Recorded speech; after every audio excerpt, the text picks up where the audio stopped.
நீங்கள் தம்ப்நெயிலில் பார்த்த மாதிரி இப்போ நீங்கள் பார்த்துட்டு இருக்கிற இந்த வண்டி ஒரு எலக்ட்ரிக் ஸ்ப்ளெண்டர். உங்ககிட்ட இருக்கிற ஸ்ப்ளெண்டரை கூட நீங்கள் இந்த மாதிரி எலக்ட்ரிக்காக மாற்றிக்கலாம் லீகலாக, RTO பெர்மிஷன் எல்லா அப்ரூவல்ஸோட. ஸோ உங்கள் white number plate green number பிளேட்டாக கவர்மெண்ட்லேயே மாற்றி கொடுத்துருவாங்க. ஸோ இந்த மாதிரி உங்கள் பைக்கு கன்வெர்ட் பண்ணணும்னா அதுக்கு எவ்வளோ ப்ரைஸ் ஆகும், அண்ட் எத்தனை நாள் ஆகும், எங்கே பண்ணுறாங்க அப்படின்றது எல்லாமே நம்ம பார்க்கலாம். இந்த பைக்காக இல்லை இந்த வீடியோக்காகவாவது ஒரு லைக் கொடுங்க, கண்டிப்பாக சப்ஸ்கிரைப் பண்ணுங்கள். இந்த வீடியோவில் ஹீரோ ஹோண்டா ஸ்ப்ளெண்டர் எலக்ட்ரிக் இந்த பைக்கோட ஸ்பெசிஃபிகேஷன்ஸ், ஸ்பெஷல் ஃபீச்சர்ஸ், இதோட ப்ராசஸ், இது எப்படி இருக்குது, இதோட வாக் அரவுண்ட், டெஸ்ட் ரைடு எல்லாமே பார்க்கலாம். Welcome to Green tech.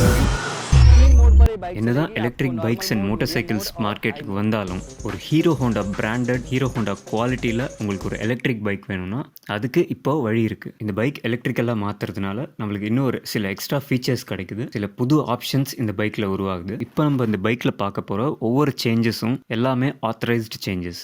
Okay, first பைக்கோட ஒரு 360 வாக் அரவுண்டில் ஸ்டார்ட் பண்ணலாம். ஃப்ரண்ட் எல்லாமே ஆஸ் யூஷுவல் நார்மல் ஒரிஜினாலிட்டியாக அப்படியே இருக்குது. இந்த நடுவில் இங்கே நீங்கள் பார்க்குற இந்த பேனல் செக்ஷன் தான் வந்து உள்ள சேஞ்சஸ் பண்ணியிருக்காங்க. உள்ள இன்ஜினை கம்ப்ளீட்டாக ரிமூவ் பண்ணிவிட்டு பேட்டரி அண்ட் கண்ட்ரோலர் உள்ளே இன்ஸ்டால் பண்ணியிருப்பாங்க. அது ஏஸ்தட்டிக்ஸ்க்காக, பார்க்குறதுக்கு ஒரு நீட்டாக இருக்கிறதுக்காகவும் ஒரு ப்ரொடெக்ஷனுக்காகவும் இந்த மாதிரி ஒரு ஸ்டைலிஷான பேனல் போட்டிருக்காங்க. ஸோ இங்கே பேக்கில் உங்களுக்கு ஆல்ரெடி தெரியும் இந்த ஹப் மோட்டர் இன்ஸ்டால் பண்ணியாச்சு. இந்த மோட்டரோட power 2000 watts, 2 kilowatt motor. So peak power up to 4 கிட்ட போகும். இதோட ஸ்பீடு, ஆக்சிலரேஷன்லாம் நம்ம வீடியோவில் போக போக பார்ப்போம். மற்றபடி ஸ்ப்ளெண்டர் எப்படி இருக்குன்றது நம்ம எல்லாருக்குமே தெரியும், சொல்லவே வேண்டாம். கம்யூட்டர் பைக் செக்மெண்ட்டில் one of the largest selling bikes Hero Honda Splendor. Headlight, mask, டூம்லாம் அப்படியே ஒரிஜினாலிட்டி, ஒரிஜினல் ஸ்ப்ளெண்டரோட டூம் மாஸ்க் அப்படியே இருக்குது. இண்டிகேட்டர்ஸும் ஆஸ் யூஷுவல் அப்படியே இருக்குது. ஸோ இது வந்து ஒரு லேட்டஸ்ட் ஹீரோ ஹோண்டா ஸ்ப்ளெண்டர் ப்ளஸ்ன்றதுனால இதெல்லாம் LED லைட்ஸ்ன்னு நினைக்கிறேன். நீங்கள் இங்கே நம்பர் பிளேட் பார்க்கலாம், அண்ட் நீங்கள் க்ரீன் நம்பர் பிளேட் பார்க்கலாம். ஸோ இப்படி தான் இருக்க போது கவர்மெண்ட்லேயே கன்வெர்ட் பண்ணி கொடுத்த நம்பர் பிளேட்டு. அண்ட் இது எலக்ட்ரிக்கு கன்வெர்ட் பண்ணதுக்கப்புறம் RC புக் எப்படி இருக்குன்றதும் நம்ம இந்த வீடியோவில் பார்க்கலாம். ஃப்ரண்ட் வீல் பார்க்கலாம், 18 inch alloy wheels. Front drum break இருக்குது, டெலிஸ்கோபிக் சஸ்பென்ஷன். இப்போதைக்கு இந்த ஃபியூல் டேங்க் வந்து ஒரு லுக்குக்காக, ஒரிஜினாலிட்டிக்காக அப்படியே வச்சிருக்கு, உள்ளே எதுவும் இல்லை. ஸோ கீழே இந்த இடத்துல தான் ஆக்சுவலாக பேட்டரி ஃபிட் பண்ணியிருக்காங்க, கண்ட்ரோலர் ஃபிட் பண்ணியிருக்காங்க, அண்ட் ஒயரிங்ஸ் எல்லாமே வருது. ஸோ இங்கே இந்த இடத்துல தான் ஆக்சுவலாக இன்ஜின் எடுத்துகிட்டு, ஏன்னா இன்ஜின் ஸ்க்ராப் பண்ணிட்டு தான் இந்த கன்வர்ஷன் அப்ரூவ் பண்ணுவாங்க. ஸோ இன்ஜின் நம்ம ரிமூவ் பண்ணதுனால ஒரு மிகப்பெரிய வெயிட் ரிடக்ஷன் நம்மளுக்கு கிடைக்குது. ஸோ அந்த இடத்துல நம்ம வண்டியோட வெயிட்டான பொருளான பேட்டரியை வைக்கிறோம், ஆனால் லித்தியம் பேட்டரி வைக்கிறோம். ஸோ பைக்கோட லித்தியம் பேட்டரி இந்த இடத்துல இருக்க போது, அண்ட் கண்ட்ரோலரும் இங்கே இருக்கும். இன்கேஸ் பேட்டரி பார்க்கணும் இல்லை பேட்டரி ஓப்பன் பண்ணணும் அப்படின்னா இந்த பேனலை ஓப்பன் பண்ணி ஈஸியாக நம்ம ஆக்சஸ் பண்ணிக்கலாம். இந்த பேனல் ஓப்பன் பண்ணுறதுக்கு ஃபுல்லாக ஓப்பன் பண்ணணுன்ட்டு இல்லை. ஸோ இங்கே நீங்கள் பார்க்கலாம், அங்கே இந்த கீ வச்சு அந்த சின்ன டோர் மாதிரி அதை நம்ம ஓப்பன் பண்ணிக்கலாம். ஸோ இந்த battery specification 72 volt 30 AH battery கொடுக்குறாங்க. ஸோ இது 48-60 இல்லாமல் 72ல் கொடுத்துருக்கிறதுனால ஒரு better power and pickup performance எல்லாம் பெட்டராக இருக்கும். நீங்கள் ஃப்ரண்ட்டில் ஆஸ் யூஷுவல் சேஃப்டி ஆஸ்பெக்ட்ஸ்லாம் கூட பார்க்கலாம். ஃப்ரண்ட் கிராஷ் கார்டு இதெல்லாம் ஒரிஜினாலிட்டியோடு அப்படியே வந்துடுச்சு. இது எவ்வளோ ஸ்ட்ராங்காக இருக்கும், எவ்வளோ ரிலையபிளாக இருக்குன்றது நம்ம எல்லாருக்கும் தெரியும். இந்த குவாலிட்டியில் எலக்ட்ரிக் பைக்ஸ் இருக்குமா இல்லையான்றதும் நம்மளுக்கு தெரியும். நான் ஃபஸ்ட்டு இந்த பைக்கை பார்த்த உடனே இந்த பேனல் டிசைன் நல்லா இருந்ததால தான் கண்டிப்பாக நிறைய பேருக்கு இது பிடிக்கும் அண்ட் ரீச் ஆகும் அப்படின்னு தோணுச்சு. அண்ட் நீங்கள் பேக் பிரேக்கும் பார்க்கலாம், ஆஸ் யூஷுவல் எந்த சேஞ்சஸும் இல்லாமல் ஒரிஜினாலிட்டி பிரேக்கு அப்படியே இருக்குது, லெக் பிரேக்கு. ஸோ இதுதான் அட்வான்டேஜ். இதில் எந்த ப்ராப்ளம்னாலும் நம்ம எலக்ட்ரிக் வெஹிக்கிள் கம்பெனிக்கு எடுத்துகிட்டு ஓட வேண்டாம். எந்த இடத்துல வண்டி ப்ராப்ளம் ஆகுதோ அந்த தெருவிலேயே இருக்கிற மெக்கானிக் கிட்ட காமிச்சா கூட இந்த மாதிரி மெக்கானிக்கல் ப்ராப்ளம்ஸ் எல்லாத்தையுமே சால்வ் பண்ணிடுவாங்க. And front break as usual வழக்கம் போல் இந்த ரைட் சைட் லீவர், அண்ட் வண்டியில் சென்டர் ஸ்டாண்ட், சைட் ஸ்டாண்ட் எல்லாமே ஒரு நல்ல பில்ட் குவாலிட்டியில் டிஃபால்ட்டாக வர்றது அப்படியே இருக்குது. ஸோ இப்போ நம்ம முக்கியமான பகுதிக்கு வந்துட்டோம். ஸோ இங்கே as usual hydraulic spring shock absorber இருக்குது. இது மட்டும் இல்லாமல் இதுதான் வந்து இந்த 2000 வாட் 72 வோல்ட் எலக்ட்ரிக் மோட்டார். இவங்க சொல்கிறத பார்த்தா ஒரு நல்ல செம்ம டீசென்ட் பவர் பேலன்ஸ் வந்து இருக்கும். இதில் ரொம்ப ஹெவியாகவும் இல்லாமல் ரொம்ப லைட்டாகவும் இல்லாமல் ஒரு நல்ல ஸ்வீட் ஸ்பாட்டில் இதை வந்து பேலன்ஸ் பண்ண மாதிரி தெரியுது. அண்ட் ஒரிஜினல் மாதிரியே இதுலேயும் ட்ரம் பிரேக் கூட கொடுத்துட்டாங்க. ஸோ நம்ம எல்லாருக்கும் தெரியும் ட்ரம் பிரேக் ரொம்ப ஈஸியாகவே ஓப்பன் பண்ணி சர்வீஸ் பண்ணி போடலாம். அட்ஜஸ்ட் பண்ணுறது, டைட் பண்ணுறதுலாம் கூட ஈஸியாகவே பண்ணலாம். அண்ட் இதில் ஒரிஜினாலிட்டியில் வர்ற அந்த சென்டர் ஷீல்டு மட்டும் கீழே இருக்கிற ஷீல்டு பேனலோட அப்படியே மர்ஜ் ஆகிடுது பாருங்கள். ஸோ அப்படியே ஒரிஜினாலிட்டியாக இருக்குது பார்க்குறதுக்கு. அதுக்கப்புறம் மேலே வர்ற அந்த டெயில் பீஸு இதெல்லாம் எந்த சேஞ்சஸுமே இல்லை. ஸோ நீங்கள் பேக் சைடு வியூ பார்க்கலாம், அப்படியே ஒரிஜினல் ஸ்ப்ளெண்டர் அப்படியே இருக்குது, எந்த சேஞ்சஸும் இல்லை. நம்பர் பிளேட் மட்டும் நீங்கள் பார்க்கலாம், ஒயிட்டுக்கு பதிலாக க்ரீன் கலரில் இருக்குது. ஸோ எல்லா எலக்ட்ரிக் வெஹிக்கிள்ஸும் மாதிரியே இதுவும் green colour number plate. So உங்களுக்கு தெரியும் electric vehicles, registered electric vehicles எல்லாத்துக்குமே நம்பர் பிளேட் க்ரீன் கலர் கொடுப்பாங்க. ஸோ ஜஸ்ட்டு நான் உங்களுக்கு ஒரு ரெஃபரன்ஸ்க்காக காமிக்கிறேன். எலக்ட்ரிக்காக கன்வெர்ட் ஆயிடுச்சுன்ற ஒரு ப்ரூஃப் மாதிரி. ஸோ உங்களுக்கு எப்படி என்ன போட்டிருக்குன்றதும் ஒரு ஐடியா வரும். இதுதான் ரெஜிஸ்ட்ரேஷன் டீட்டெயில்ஸ். இப்போ நீங்கள் இங்கே பார்த்தீங்கன்னா தெரியும், ஓனர் நேம் பக்காவாக வந்துருச்சு ரெஜிஸ்ட்ரேஷனில். Hero Motor Corp Limited, Splendor plus, model number எல்லாமே கிளியராக வந்துருச்சு.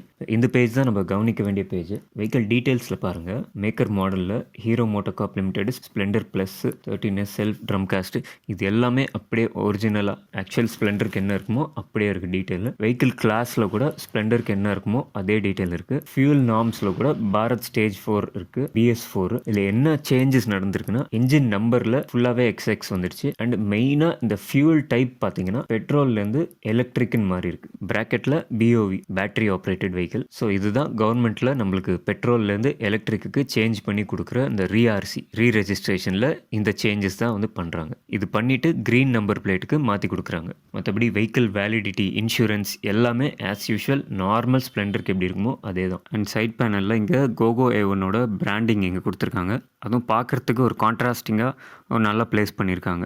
ஏன்னா அவங்க பிராண்ட் அங்கே கொடுத்ததுனால அதுக்காக கொஞ்சம் பெட்டர் குவாலிட்டி கொடுப்பாங்கன்னு நினைக்கிறேன். ஸோ இப்போ நம்ம இந்த டேஷ்போர்ட் பார்க்கலாம் வாங்க, இன்ஸ்ட்ருமெண்ட் பேனல். ஸோ இதில் சில நம்மளுக்கு நான் ஆல்ரெடி முன்னாடி சொன்ன மாதிரி இதில் சில ஃபீச்சர்ஸ் நம்மளுக்கு ஆட் பண்ணியிருக்காங்க, சில அப்கிரேட்ஸ் நடந்திருக்கு. ஸோ இந்த லெஃப்ட் சைடு இருக்கிற டயலில் இந்த ஸ்பீடோமீட்டர் அண்ட் ஓடோமீட்டர், அதாவது ஸ்பீடு போகிறது அண்ட் எவ்வளோ கிலோமீட்டர் போயிருக்கோம் அப்படின்ட்டு கவுண்ட் பண்ணுறது, இது எல்லாமே அப்படியே ஒரிஜினலாக அப்படியே ஒர்க் ஆகும். இந்த ரைட் சைடில் நீங்கள் பார்க்கலாம், இதுதான் ஒரு புது ஃபீச்சர்.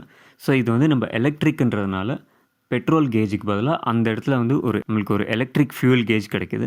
அதில் நம்ம பேட்டரியோட பர்சன்டேஜ், பேட்டரி எவ்வளோ வோல்ட் இருக்குது அப்படின்றது லைவில் நம்ம பார்த்துக்கலாம். ஸோ இந்த ரைட் சைட் டயலில் தான் வந்து ஒரு அப்கிரேட் பண்ணியிருக்காங்க.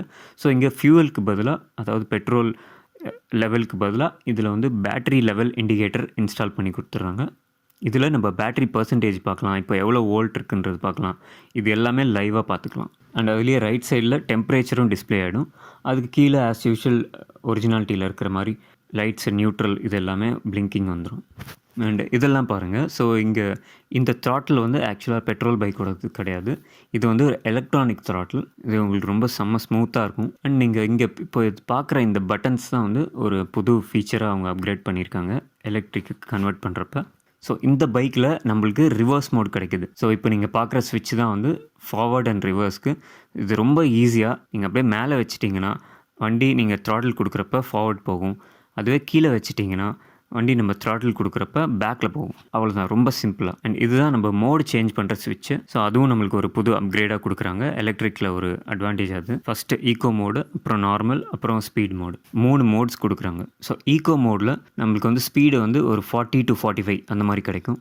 அண்ட் மிடில் மோடில் அரவுண்ட் 60 km/h ஸ்பீடு கிடைக்கும். அண்ட் ஸ்பீட் மோடில் நம்மளுக்கு up to 80 km, around 80 km வரைக்கும் நம்மளுக்கு ஸ்பீடு, டாப் ஸ்பீடு வர்றதுக்கு வாய்ப்பு இருக்குது. அண்ட் இங்கே இந்த இடத்துல நம்மள மாதிரி ஆளுங்களுக்காக இங்கே இந்த 2 ஸ்விட்சு, எம்டி ஸ்விட்ச் இருக்குது. அதாவது ஸ்விட்ச் இருக்குது, ஆனால் அதில் எதுவும் செட் பண்ணல, எந்த ஃபங்க்ஷனும் இல்லை இப்போதைக்கு. ஸோ நம்ம வேறு ஏதாவது செட் பண்ணிக்கலாம், அதுக்கு யூஸ் பண்ணிக்கலாம். இது லெஃப்ட் சைட் கண்ட்ரோல்ஸ் பார்த்தீங்கன்னா ரொம்ப ஈஸி. அப்படியே ஒரிஜினல் ஸ்ப்ளெண்டரில் என்ன இருக்குமோ அப்படியே இருக்குது. ஸோ ஹார்ன் இருக்குது, indicator and headlight, dipper ஸ்விட்ச்சு.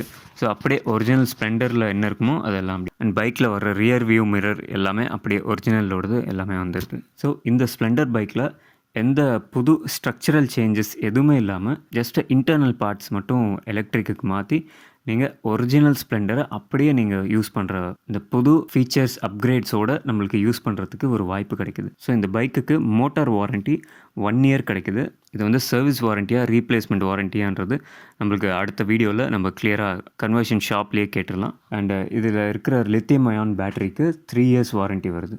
And இதை தவிர நம்ம ரெஜிஸ்ட்ரேஷன் பண்ணுற டைமில் RTO ஃபீஸ் சார்ஜஸ் இருக்கும்னு நினைக்கிறேன். அதுவும் நம்ம இந்த ஸ்ப்ளெண்டர் பைக் கன்வர்ஷனோட நெக்ஸ்ட் டைம் போடுற வீடியோவில் கிளியராக கேட்டுக்கலாம். ஸோ இப்போது நம்ம ப்ரோ வந்து இந்த பைக்கை டெஸ்ட் ரைட் பண்ணுறதுக்கான ஒரு சரியான ஆளுன்னு நான் நினைக்கிறேன்.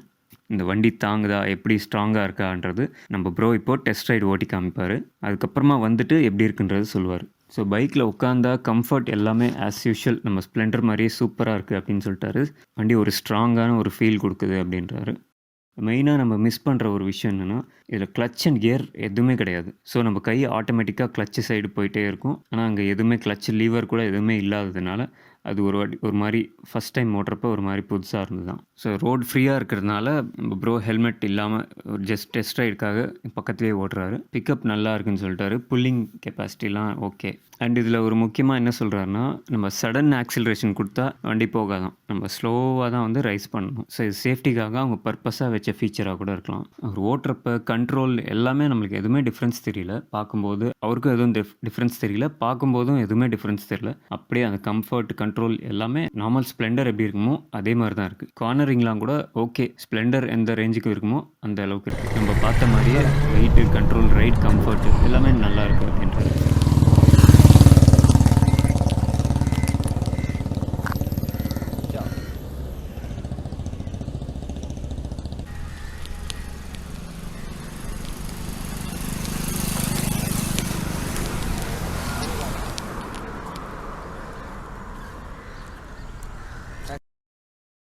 ஸோ உங்களுக்கு எந்த டவுட் இருந்தாலும், ஏதாவது என்கொயரி இருந்தாலும் கீழே தெரிகிற காண்டாக்ட் நம்பரில் நீங்கள் டைரெக்டாக பேசிக்கலாம்.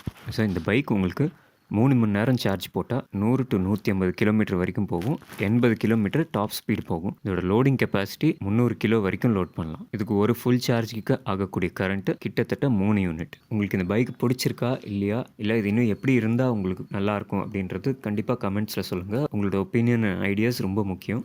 இந்த பைக்காக இல்லை இந்த வீடியோக்காகவாவது ஒரு லைக் கொடுங்க. கண்டிப்பாக சப்ஸ்கிரைப் பண்ணுங்கள். இதே மாதிரி இன்னும் நிறைய இன்ட்ரெஸ்டிங்கான யூஸ்ஃபுல்லான வீடியோஸ் நான் கொண்டு வரேன். இந்த பைக்கு லீகலாக கவர்மெண்ட் அப்ரூவலோட கன்வெர்ட் பண்ணுற சென்டர் இங்கே ரெடி ஆகிட்டு இருக்கு. ஸோ இந்த சென்டர் ரெடியான உடனே நம்ம ஸ்ட்ரைட்டாக அங்கே போயிட்டு உங்களுக்கு நெக்ஸ்ட் ஸ்பாட்டில் கிளியராக எவ்வளோ ஆகும், எவ்வளோ நேரம் ஆகும், அண்டு இதோட ப்ரொசீஜர் என்ன எல்லாமே டீட்டெயில்டாக கன்வர்ஷன் ஷாப்புக்கு போய்ட்டு உங்களுக்கு வீடியோவில் போஸ்ட் பண்ணுறேன். கண்டிப்பாக அந்த வீடியோ மிஸ் பண்ணாதீங்க. இப்போவே சப்ஸ்கிரைப் பண்ணி வச்சுருங்க. கண்டிப்பாக உங்களுக்கு ரொம்ப யூஸ்ஃபுல்லாக இருக்கும். அடுத்த பதிவில் சந்திக்கலாம். உங்கள் கிரீன் டெக் நண்பன்.